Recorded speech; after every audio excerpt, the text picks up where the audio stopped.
Hi hello నమస్తే, నేను కృష్ణాంజనేయులు.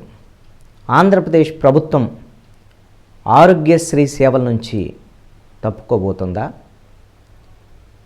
ఆరోగ్యశ్రీ పథకం పేదలకి కార్పొరేట్ వైద్యం అందించేటువంటి ఈ పథకాన్ని అమలు చేయటం విషయంలో ఆంధ్రప్రదేశ్ ప్రభుత్వం వెనకడుగు వేస్తుందా? ఆరోగ్య బీమా కల్పించడం ద్వారాగా ఎవరైతే ఆరోగ్యశ్రీ కార్డులు ఉన్నాయో వాళ్ళందరికీ ఆరోగ్య బీమా కార్డులు తీసుకొని ఆరోగ్యశ్రీ లేకుండా చేయాలని చూస్తుందా? ఇలాంటి అనేకమైనటువంటి అనుమానాలు, చర్చలు, ప్రత్యర్థి రాజకీయ పార్టీల నుంచి ఆరోపణలు, వైఎస్ఆర్ కాంగ్రెస్ పార్టీ నుంచి కూడా ఈ అంశం మీద కొన్ని ఆరోపణలు వస్తున్నాయి. అయితే వీటిల్లో నిజం ఎంత ఉంది? ఆంధ్రప్రదేశ్ ప్రభుత్వం యొక్క ఆలోచన ఎలా ఉంది? ఇప్పటి ప్రభుత్వం, గత వైఎస్ఆర్ కాంగ్రెస్ పార్టీ ప్రభుత్వం యొక్క ఆలోచన ఆరోగ్యశ్రీ విషయంలో ఎలా ఉంది? అంతకుముందు వైఎస్ రాజశేఖర రెడ్డి దగ్గర నుంచి ఈ ఆరోగ్యశ్రీ పథకం అమలు తీరు అంశంలో ప్రజల యొక్క అభిప్రాయాలు ఏంటి అనేటువంటి దాని మీద మనం ఇప్పుడు ఖచ్చితంగా చర్చిద్దాం. ఎందుకు అనంటే ఆంధ్రప్రదేశ్ ప్రభుత్వం ఆరోగ్యశ్రీకి సంబంధించినటువంటి కార్డుదారులకి వైద్య బీమా అంటే హెల్త్ ఇన్సూరెన్స్ కార్డులు ఇవ్వాలి అనేటువంటి ఆలోచన చేస్తుంది. ఇది నిజం, ఇదేమీ అబద్ధం కాదు, కేవలం రాజకీయ ఆరోపణలు మాత్రమే కాదు. ఈ ఆలోచన కూడా రాష్ట్ర ప్రభుత్వం చేస్తుంది. ఈ ఆరోగ్యశ్రీ కార్డుదారులందరికీ హెల్త్ కార్డులు తీసుకుంటే ఒక ప్రైవేట్ కంపెనీ నుంచి సరిపోతుందా? లేదు అంటే ఆరోగ్యశ్రీని కూడా కొనసాగించాలా? ఈ రెండు అంశాలకు సంబంధించినటువంటి అంశం మీద రాష్ట్ర ప్రభుత్వం కసరత్తు చేస్తుంది. ఇది నిజం. అయితే ఇప్పుడున్నటువంటి సమాచారం ప్రకారంగా ఆరోగ్యశ్రీ కార్డుదారులందరికీ హెల్త్ ఇన్సూరెన్స్ కార్డులు తీసుకోవటం, ఇంకొక వైపున ఆరోగ్యశ్రీ కూడా కొనసాగించటం, ఈ రెండింటినీ కలిపి హైబ్రిడ్ పద్ధతిలో కొనసాగించాలి అనేటువంటి ఆలోచన ఆంధ్రప్రదేశ్ ప్రభుత్వం చేస్తుంది. దీనికి సంబంధించినటువంటి కసరత్తు జరుగుతుంది. ఏంటి హైబ్రిడ్ పద్ధతి, ఏంటి ఈ విధానము అనేటువంటి ఒక అంశాన్ని మనం గమనిస్తే నేను క్లుప్తంగా వివరించేటువంటి ప్రయత్నం చేస్తాను. ఆంధ్రప్రదేశ్లో ఆరోగ్యశ్రీ కార్డులు ఉన్నటువంటి కుటుంబాలు 1,60,00,000 ఉన్నాయి. ఈ 1,60,00,000 కుటుంబాల్లో సంవత్సరానికి వాళ్ళు 25 లక్షల వరకు ఆరోగ్యశ్రీ ద్వారాగా వైద్య సేవలు పొందొచ్చు ఆ కార్డు ఉన్నటువంటి వాళ్ళు. కానీ ఆంధ్రప్రదేశ్లో ఇప్పటి వరకు జరిగినటువంటి ఆరోగ్యశ్రీ వైద్య సేవలకు సంబంధించినటువంటి విషయాన్ని చూస్తే ఈ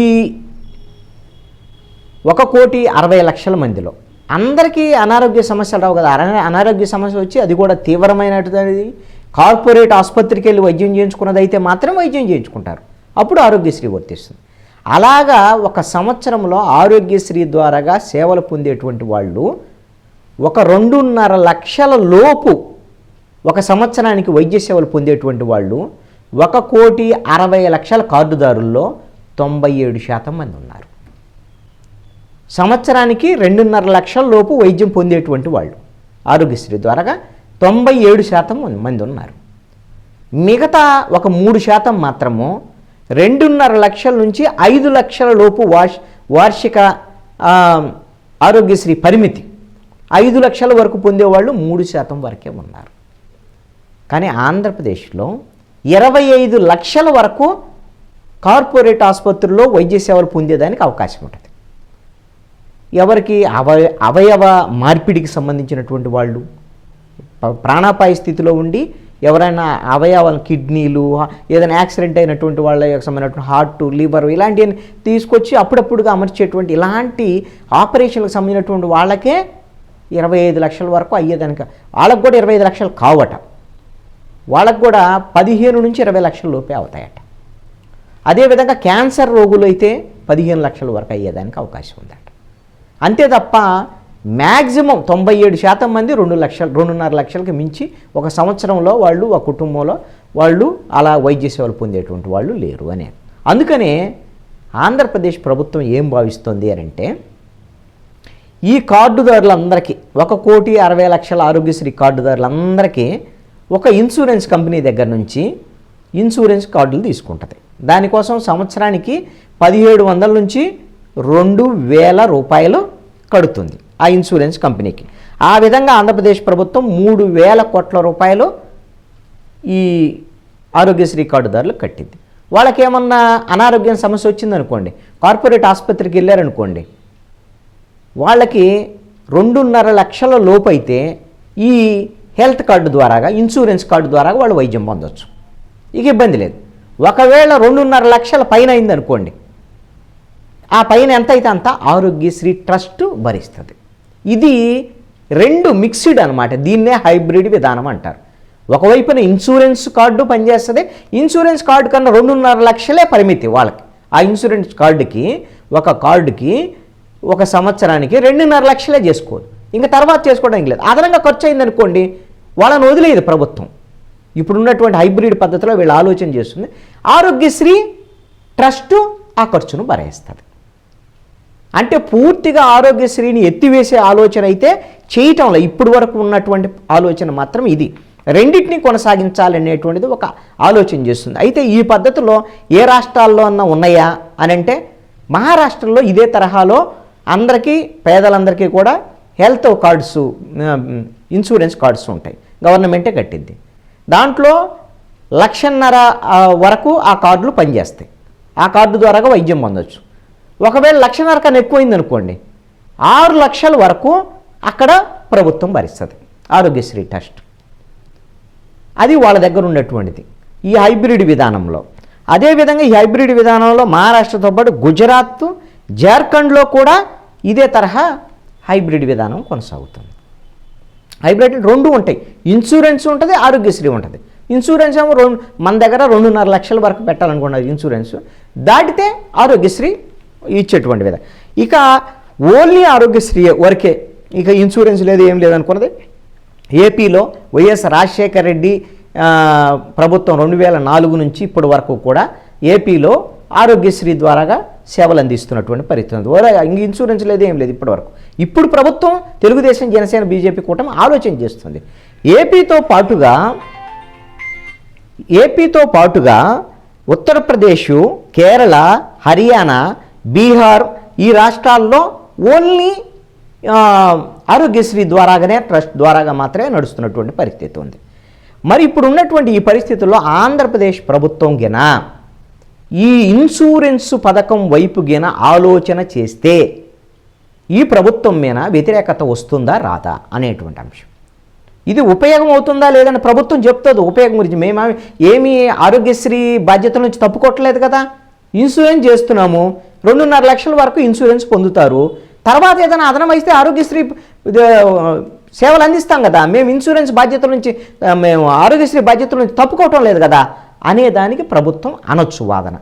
కానీ ఇప్పుడు షర్మిల పదే దీని మీద ఆరోపణలు చేస్తున్నారు. ఆరోగ్యశ్రీ ఎట్టి పరిస్థితుల్లో కూడా మీరు కొనసాగించాలి.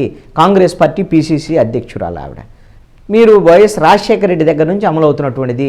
ఇప్పుడు ఆరోగ్యశ్రీ ఏదైతే ఆసుపత్రులు ఉన్నాయో ఆ ఆసుపత్రులు మొత్తానికి కూడా బకాయిలు మొత్తం చెల్లించండి. వైఎస్ఆర్ కాంగ్రెస్ పార్టీ ప్రభుత్వం చెల్లించలేదు, మీరు చెల్లించండి. ఆరోగ్యశ్రీని ఖచ్చితంగా కొనసాగించేటువంటి విధంగా చూడాలి అని షర్మిల పదే డిమాండ్ చేస్తుంది తెలుగుదేశం, జనసేన, బీజేపీ కూటమి ప్రభుత్వాన్ని. వైఎస్ఆర్ కాంగ్రెస్ పార్టీ ఏమంటుంది, అసలు ఆరోగ్యశ్రీ నుంచి మొత్తం తప్పుకోవటానికి చంద్రబాబు నాయుడు ప్రభుత్వము, పవన్ కళ్యాణ్ ప్రభుత్వం కుట్ర చేస్తుంది. వీళ్ళు ఇన్సూరెన్స్ కార్డులు ఇచ్చేస్తారట.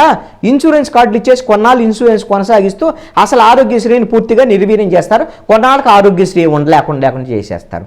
ఓన్లీ ఇన్సూరెన్స్ కార్డుల మీద. ఇన్సూరెన్స్ కట్టలేదనుకోండి ఒకళ్ళ ప్రభుత్వము, ఇక ఆ సంవత్సరము వాళ్ళకి రాదు అనేటువంటి విమర్శ వైఎస్ఆర్ కాంగ్రెస్ పార్టీ చేస్తుంది. మరి ఈ విషయంలో ఈ ప్రభుత్వము ఎలాగా ప్రజలకు సర్ది చెప్పేదానికి అవకాశం ఉంటుంది? రాజశేఖర రెడ్డి దగ్గర నుంచి ఇప్పటి వరకు ఆరోగ్యశ్రీ విషయంలో, పేదలకి వైద్య ఆరోగ్య సేవల విషయంలో ఆరోగ్యశ్రీ చాలా బాగా ఉపయోగపడేటువంటి అంశంగా ఉంది. జగన్మోహన్ రెడ్డి ప్రభుత్వంలో మొన్న ఎన్నికలకు ముందు 5 లక్షల రూపాయలు ఉండేటువంటి వార్షిక పరిమితిని ఒక్కొక్క కుటుంబానికి 5 లక్షల నుంచి 25 లక్షలకు పెంచారు జగన్మోహన్ రెడ్డి. ఓ మంచి పరిణామం. ఎంతమంది ఉపయోగించుకోగలరు ఏంటంటే అవసరం వస్తే ఉపయోగించుకుంటారు. ఒక ధీమా, ఆరోగ్యశ్రీ కార్డు ఉంది, నాకు పెద్ద జబ్బు వచ్చినా నేను కార్పొరేట్ ఆసుపత్రికి వెళ్ళి 25 లక్షల వరకు ఖర్చు అయ్యేటువంటి వైద్యం కూడా పొందగలనని ఒక ధీమా, భరోసా ఉండటం మంచిదే కదా. సేవలు పొందితేనే డబ్బులు ప్రభుత్వం కట్టేది, సేవలు పొందకపోతే డబ్బులు కట్టదు కదా. ఒక భరోసా ఇవ్వటం అనేది మంచిదే కదా. పక్కనే ఉండేటువంటి తెలంగాణ రాష్ట్రంలో అయితే ఆరోగ్యశ్రీకి సంబంధించి వాళ్ళు 5 లక్షల నుంచి 10 లక్షలకు వార్షిక పరిమితిని పెంచడానికి మొన్న ఎన్నికలకు ముందు హామీ ఇచ్చారు వాళ్ళు. కానీ ఆంధ్రప్రదేశ్ ప్రభుత్వం ఎన్నికలకు ముందు హామీ ఇవ్వటం కాదు, జగన్మోహన్ రెడ్డి ప్రభుత్వం 5 లక్షల నుంచి 25 లక్షలకు పెంచేసింది. ఆరోగ్యశ్రీ విషయంలో కొన్ని అయితే జబ్బులకు సంబంధించినటువంటి విషయంలో కూడా ఎక్కువ జబ్బులకు వైద్యం పొందేటువంటి విధానానికి కూడా అవకాశం ఇచ్చింది వైఎస్ఆర్ కాంగ్రెస్ పార్టీ ప్రభుత్వం. ఇది మంచిని మంచిగానే చెప్పుకోవాలి ఖచ్చితంగా, దాంట్లో ఎటువంటి సందేహం లేదు. అలాంటి పరిస్థితుల్లో ఆరోగ్యశ్రీకి సంబంధించినటువంటి చివరిలో కొంత బకాయిలు ఉన్నటువంటి మాట వాస్తవం. ఒక 23 సంబంధించినటువంటి 2300 కోట్లు బకాయిలు ఉన్నటువంటి మాట వాస్తవం. ఏది ఎన్నికలకు ముందు ఒక 6 నెలల నుంచేమో 2300 కోట్లు, దాంట్లో 700 కోట్లు ఇప్పుడు మొన్న రిలీజ్ చేసిన ఆంధ్రప్రదేశ్ ప్రభుత్వం, ఇంకొక 1600 కోట్లు రిలీజ్ చేయాలి. సరే, ఆ ప్రభుత్వం 4 ఏళ్ల పాటు ఆరోగ్యశ్రీకి నిధులైతే రిలీజ్ చేసిందిగా, ఈ లాస్ట్ 6 మంత్స్ తప్ప. అలాంటప్పుడు ఇప్పుడు ఈ ప్రభుత్వము ఈ ఆరోగ్యశ్రీ స్థానంలో ఇన్సూరెన్స్ కార్డులు, హెల్త్ ఇన్సూరెన్స్ కార్డులు ఇస్తాము అనేటువంటిది చెబితే వైఎస్ఆర్ కాంగ్రెస్ పార్టీ ప్రభుత్వ ఆరోగ్యశ్రీ విషయంలో ఎలా వ్యవహరించింది జగన్మోహన్ రెడ్డి ప్రభుత్వము, ఇప్పుడు తెలుగుదేశం జనసేన బీజేపీ కూటమి ఎలా వ్యవహరిస్తుంది? ఇన్సూరెన్స్ ద్వారాగా కార్డులు ఇప్పించేసి కొన్నాళ్ళు ఇన్సూరెన్స్ కార్డుల మీద ఆధారపడేటువంటి విధంగా చేసి ఆరోగ్యశ్రీని మొత్తం రద్దు చేసేటువంటి అవకాశాలు ఉన్నాయి అనేటువంటి ప్రతిపక్షాల విమర్శ ఈ రోజున అలాంటి భయాలు ప్రజల్లో వచ్చేదానికి అవకాశం ఉంది. ఇది ఖచ్చితంగా ఆంధ్రప్రదేశ్లో తెలుగుదేశం జనసేన బీజేపీ కూటమికి హైబ్రిడ్ విధానంలో వెళ్ళినా సరే, ఇన్సూరెన్స్ ఆరోగ్యశ్రీ కొనసాగించేటువంటి విధానంలో వెళ్ళినా సరే కొంత విమర్శలు ఎదుర్కొనేటువంటి పరిస్థితులు అయితే, కొంత ప్రభుత్వం మీద వ్యతిరేకత వచ్చేటువంటి అవకాశం అయితే ఉంది అనటంలో ఎటువంటి సందేహం లేదు.